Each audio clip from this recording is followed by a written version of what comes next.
I'm your friend, Dr. Charles Apoki. It's been a great time. We've had a wonderful celebration, 40th marriage anniversary celebration. We also launched the Apoki Foundation for scholarships and for the repair of birth defects. You can still donate. I did a video at the end of the 40th marriage celebration on December 6th. When the place was beautifully decorated, at the end of the ceremony, when we were no longer there, they started dismantling the decorations. And within a few minutes, all the beauty and the glamour removed. And that's how political office is. When you are in office, there is a lot of paraphernalia that surrounds you, a lot of effigy, a lot of hangers on, a lot of protocol officers. But when you leave office, it's like my principal, Chief Dimas Akbore, said that when the pot of soup is broken, all waiting to eat will disperse.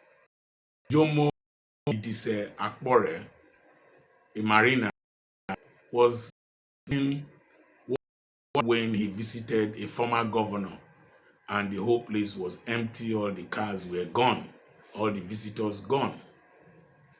I want to talk about Dr. Chris Ngige. I saw him in court, sandwiched between two EFCC officials that could not have gone near him when he was governor, sitting before a judge like a common citizen or common accused. He was accused of fraud of about 2-point-something billion and some other accusations. Now, Chris Ngige, I used to watch him. He's 73 years old, if I'm correct. Was born in 1952.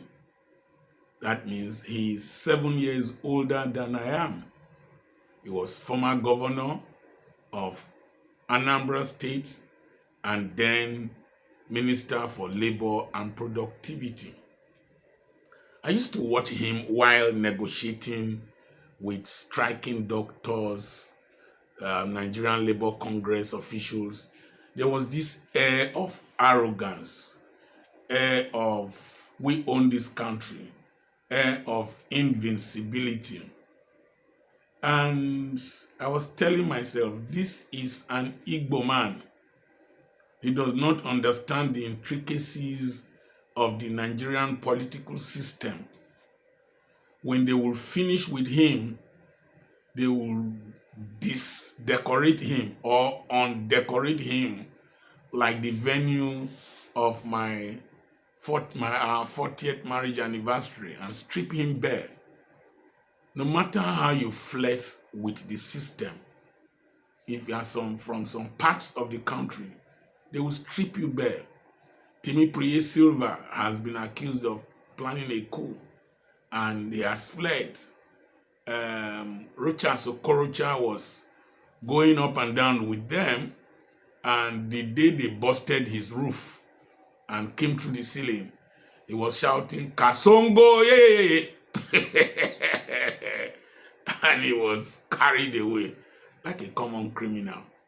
But Yahaya Bello is going up and down. They are wishing him happy birthday. And several of them from other parts of the country.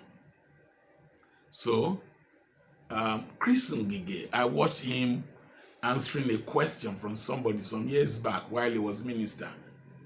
He said, I am a Lagos boy. I live in Victoria Island.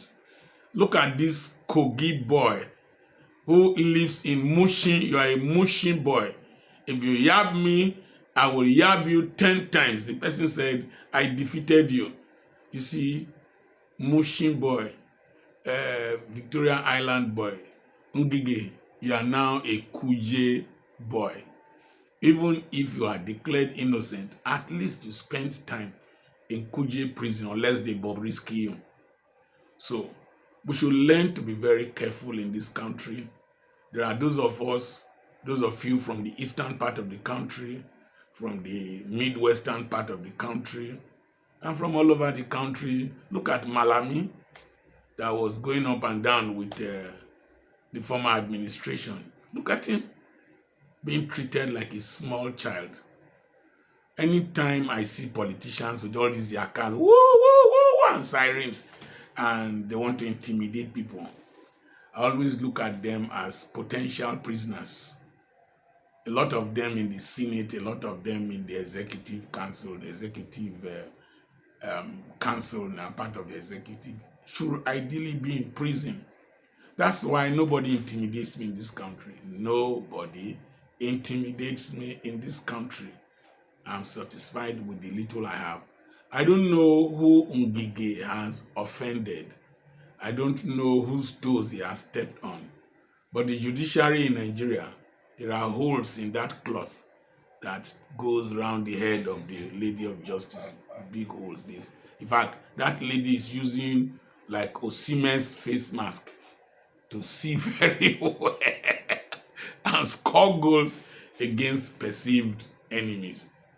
I wish Ngige well. I also wish that we learn from the temporariness of power and not to be carried away by the delusion of power. And at the same time, let us learn to keep our records clean. Wow, I have properties for sale. Send a message to +234 80 21 21 92 62 and donate to the Apoki Foundation. God bless you.